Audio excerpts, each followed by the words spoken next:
Welcome to Satya news. జై శ్రీరామ్, జై జై శ్రీరామ్.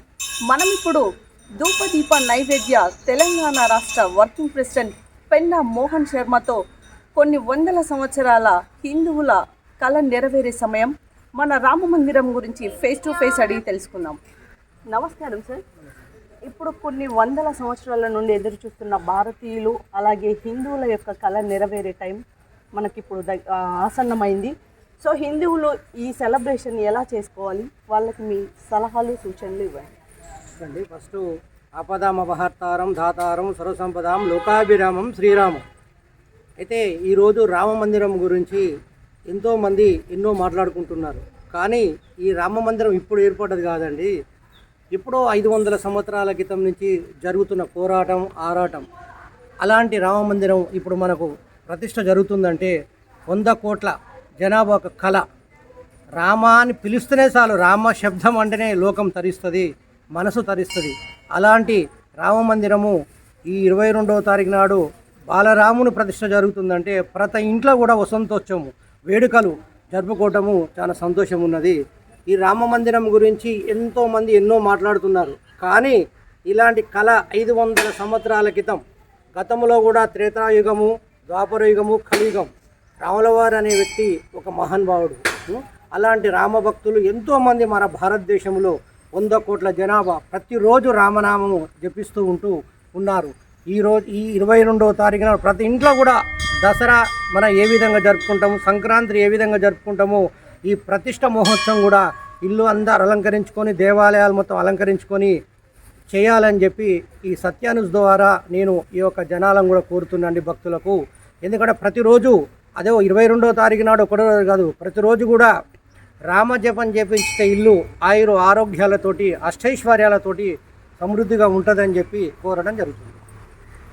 గురుగారు, మరి ఈ పార్టీకి అక్షింతల పంపిణీ కార్యక్రమం అనేదైతే పూర్తిగా జరిగిపోయింది. మరి ఆ అక్షింతలను 22వ తారీఖు రోజు ప్రజలు ఎలా ఉపయోగించుకోవాలి? అయితే వాస్తవంగా కూడా మనకు భద్రాచలంలో కళ్యాణం కానీ మన ఇంట్లో కూడా మొదటి నుంచి సాంప్రదాయం కూడా అక్షింతలే కాకుండా ఒడిబియ్యం అని కూడా దాంపత్యులు కొత్తగా నూతన వధువరులు కూడా ఒడిబియ్యం అని పోసుకోవడం జరుగుతుంది. అదేవిధంగా ఇప్పుడు అయోధ్య నుంచి వచ్చిన అక్షింతలకు చాలా ప్రాముఖ్యత ఉందండి. ఎందుకంటే గతంలో కూడా మనకు వినొచ్చు మీరు, విజయదశమిలో శమీ శమీయతే పాపం శమీ శత్రు వినాశనం అర్జునస్య ధనుద్ధారి రామస్య ప్రియదర్శనం. అంటే ఆ ఒక శమి యొక్క ఆకుంటే మనకు బంగారంతో సమానం అని ఏ విధంగా మనం భావించాము, ఈరోజు అయోధ్య నుంచి వచ్చిన అక్షింతలకు కూడా అంత ప్రాముఖ్యత ఉన్నది. ఆ అక్షింతలని మనం ఇంట్లో బీరువాలో కానీ మన జోలో కానీ పెట్టుకోవడం వల్ల వాళ్ళ ఆరోగ్యాలు ఖచ్చితంగా కలుగుతుందని చెప్పి వాళ్ళు ఒక మంచి ఆలోచనతోటి ప్రతి ఊరు వాడ మండలం కూడా అయోధ్య నుంచి వచ్చిన అక్షింతలకు అంత ప్రాముఖ్యత ఉంది. కాబట్టి ఉన్న భక్తులందరూ కూడా అక్షింతలు తీసుకొని మీ బీరువాలో కానీ చిన్నపిల్లలు ఉంటే బుక్స్ల బ్యాగులలో కూడా పెట్టుకుంటే కూడా మీకు అన్ని విధాలు కూడా మంచి జరుగుతుందని కోరుకుంటున్నాను. సార్, ఇప్పుడు పండగలు అంటే మనం జనరల్గా మామిడి తోరణాలు కట్టుకుంటాము, ఇంటి ముందు రంగవల్లులు వేసుకుంటాము, అదంతా కామన్గా జరిగే ఇష్యూనే. కానీ ఇంటిపైన కాషాయ జెండా కూడా ఎగరవేయాలనే ఒక మాట వినిపిస్తుంది. మరి అది ఏదైనా పార్టీలకు సంబంధించిన విషయం అనుకోవచ్చా, లేకపోతే హిందూ ధర్మాన్ని మనము చెప్తున్నారనుకోవచ్చా? చూడమ్మా, కాషాయం జెండా అనేది హిందూ ధర్మానికి మానవ జాతికి ఒక రూపం అది. ఎందుకంటే ఉదయం లేయంగానే మొహం కడుక్కోమని చెప్పి బ్రష్ చేసుకోమని చెప్పి ఎవరు చెప్పలే శాస్త్రం.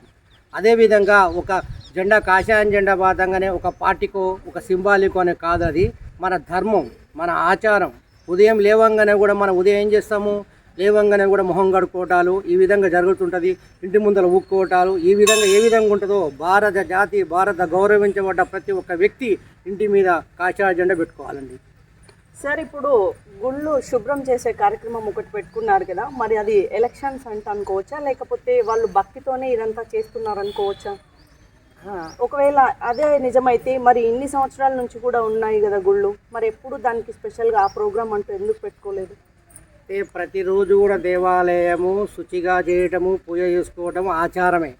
కానీ మనము ప్రతి సంవత్సరం కూడా విజయదశమి వస్తుంది. కానీ విజయదశమి రోజే అలంకరించుకోవాలి, కొత్త బట్టలు వేసుకోవాలి, తలంటి స్నానం చేయాలి, జమ్మికి పోవాలి, పాలపిట్ట చూడాలని ఏ విధంగా అనుకుంటుంటో మన బాలరాముడు ప్రతిష్ట అంటే మన ఇంట్లో మంచి కార్యక్రమం జరుగుతుందని చెప్పి ఊరంతా దాన్ని చేసుకోవాలన్న ఆలోచనతోటి దేవాలయం శుచి చేసుకోవటము, ఆ విధంగా అలంకరించుకోవటం చెప్పడం జరిగింది. కానీ ఇది కొంతమంది ద్వాపర యుగాలు ఉన్నారు, త్రేతాయుగంలో రాక్షసులు ఉన్నారు, ఈ యుగాల్లో కూడా ఉన్నారు రాక్షసులు. వాళ్ళు నేను పార్టీ అనడం నాయకులు అని చెప్పను నేను. కాబట్టి మంచి ఉంటుంది, చెడు ఉంటుంది. కాబట్టి దాని గురించి మనం ఎక్కువ ఆలోచించవలసిన అవసరం లేదండి. సో చూశారు కదండి, మరి ఈ రామ మందిర పునఃప్రతిష్ఠ కార్యక్రమంలో భాగంగా కొన్ని ప్రభుత్వాలు అయితే ఏంటి, మరి అపర కుబేరులైనటువంటి వారు కూడా రిలయన్స్ ఒక ఉద్యోగులకి మొత్తం సెలవు దినంగా 22వ తారీఖు రోజు ప్రకటించడం జరిగింది. అంటే మరి ఇక్కడున్న ప్రభుత్వాలు కేవలం బీజేపీ మాత్రమే హిందుత్వవాదాన్ని కలిగి ఉందని లేదా మతోన్మాదాన్ని కలిగిస్తుందని మిగతా పార్టీల వారు కానివ్వండి కొంతమంది అంటున్నారు. దానికి ఏమంటారు మీరు? అమ్మా, నేను రాజకీయం జోలికి పోను, కానీ రాజకీయ నాయకులు కూడా ఏ పార్టీ అయినా ఎవరైనా రాముడు అంటే అందరు గౌరవం ఉంది, ప్రేమ ఉంది, దండం పెడతారు. కాకుంటే ఏంటంటే వాళ్ళకున్న ఆలోచనలు కొంతమంది మంచిగా ఆలోచిస్తారు, కొద్దిగా చెడుగా ఆలోచిస్తారు. కానీ ఇది బీజేపీ పార్టీ అనే కాదు, హిందూ అనేవాడు ప్రతి ఒక్కడు, ధర్మాన్ని పాటించేవాడు ప్రతి ఒక్కడు ఖచ్చితంగా ఆ రోజు రామ మందిరంలో జరుగుతున్న దీపాలంకరణలే కానీ పూలాలంకరణలే కానీ మన ఇంట్లో ఖచ్చితంగా చేసుకోవాలి. కొంతమంది పార్టీ నాయకులు అంటున్నారు, అనేక నాయకులు కూడా ఇంటి పోగానే దేవునికి దండం పెడతారు, యజ్ఞాలు యాగాలు హోమాల్లో పాల్గొంటారు. కానీ బయటకు వచ్చి మైక్ ముందర మాత్రం ఈ విధంగా చెప్తుంటారు, మాకు ఒక పార్టీకే సంబంధించి అది అనటం అది తప్పమ్మా. అది అందరికి సంబంధించిన ప్రజలకు సంబంధించిన ఓ మంచి కార్యక్రమం అండి ఇది. మరి కేవలం ప్రత్యేకంగా ఆ రోజు మాత్రమే ఒక 5 దీపాలు వెలిగించాలని, ఆ 5 దీపాలు ఇంటి ముందు రంగవల్లులు వేసిన తర్వాత అక్కడ పెట్టుకొని మనం పూజా కార్యక్రమాలు చేసుకోవాలంటున్నారు కదా. మరి జనరల్గా పూజా కార్యక్రమంలో ఎప్పుడైనా దీపాలు వెలిగిస్తారు కదా, మిగతా టైంలో వెలిగించాల్సిన అవసరం లేదంటారా? ఆ దీపం అనేది దీపం పరబ్రహ్మ స్వరూపం అన్నట్టు దీపం అనేది ప్రతిరోజు కూడా వెలిగిస్తారు. దీపానికి సైన్స్ ప్రకారం కూడా దీపం వెలిగించడం వలన కళ్ళు బాగా కనబడతాయని కూడా మనకు సైన్స్ ప్రకారంగా డాక్టర్లు కూడా చెప్తున్నారు. ఆ రోజు 5 దీపాలంటే పంచభూతాలు, మనకి 5 పంచభూతాలకు నాంది. కాబట్టి నీరు గాలి ఈ విధంగా మనకు పంచభూతాలు ఏ విధంగా ఉన్నాయో కాబట్టి ఆ రోజు 5 దీపాలు వెలిగిస్తే ఇంకా మీరు ఆయుర ఆరోగ్యాలతో ఉంటారని చెప్పి ఇది జనం కోసము భక్తుల కోసం చేసేది, కానీ ఏ పార్టీకి సంబంధించో కానీ దేనికి సంబంధించో కాదండి, మనకు మంచి జరిగేటందుకు.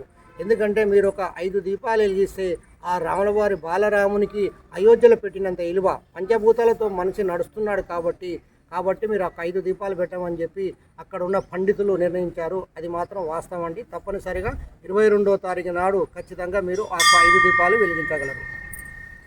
సో చూసారు కదండి, ఎన్నో ఏళ్ల కళ మన రామ మందిరానికి బాలరాముడు ప్రతిష్ఠించే సమయం అతి తొందరలో మన సమయం ముందుకు వస్తుంది. కాబట్టి భక్తులంతా భక్తి శ్రద్ధలతో శర్మ గారు చెప్పిన విధంగా ఇంటి ముందు రంగవల్లులతో మన ఇల్లును మన చుట్టూ ఉన్న పరిసరాలను పరిశుభ్రంగా చేసుకొని మామిడి తోరణాలతో ఇంటి ముందు రంగవల్లులతో దీపాలు వెలిగించి మనందరము మనకు పంచినటువంటి అక్షంతలను వారి పూజ గదిలో నుంచి పిల్లలకు కుటుంబ సభ్యులకు తర్వాత మనకున్నటువంటి వ్యాపార రంగాల్లో కూడా పెట్టుకోవడం వల్ల శుభం కలుగుతుందని తెలంగాణ రాష్ట్రం యొక్క వర్కింగ్ ప్రెసిడెంట్ అయినటువంటి పెన్నా మోహన్ శర్మ గారు చెప్తున్నారు. సో భక్తులందరూ భక్తి శ్రద్ధలతో ఈ యొక్క కార్యక్రమాన్ని జరుపుకోవాలని మా సత్య న్యూస్ మనస్ఫూర్తిగా కోరుకుంటుంది.